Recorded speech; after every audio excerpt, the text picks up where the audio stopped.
niin hyvät katsojat, moni varmasti ihmettelee, että minkä ihmeen takia meiltä ei ole vieläkään tullut sitä Varkaa kakkososaa, eikä toisin sanoen jatko-osaa. Meillä on ollut vähän probleemas tuossa kuvauksessa. Meillä on ollut vähän niinku vähän ongelmia kameran kanssa ja kaikkea tällaista. Mutta joo, ja sitten koulun kolmososa, niin se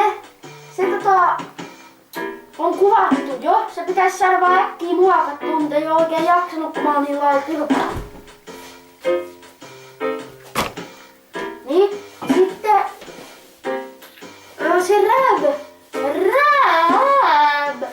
niin se on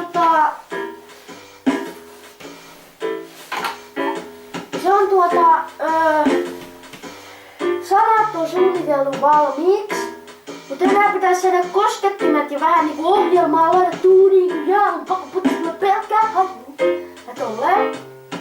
Ja sitten joulukalenteri on kuvaustavalle valmis. Ja sitten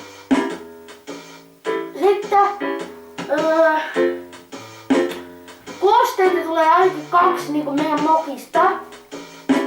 Sitten tulee semmonen uusi vuosi spesiaali.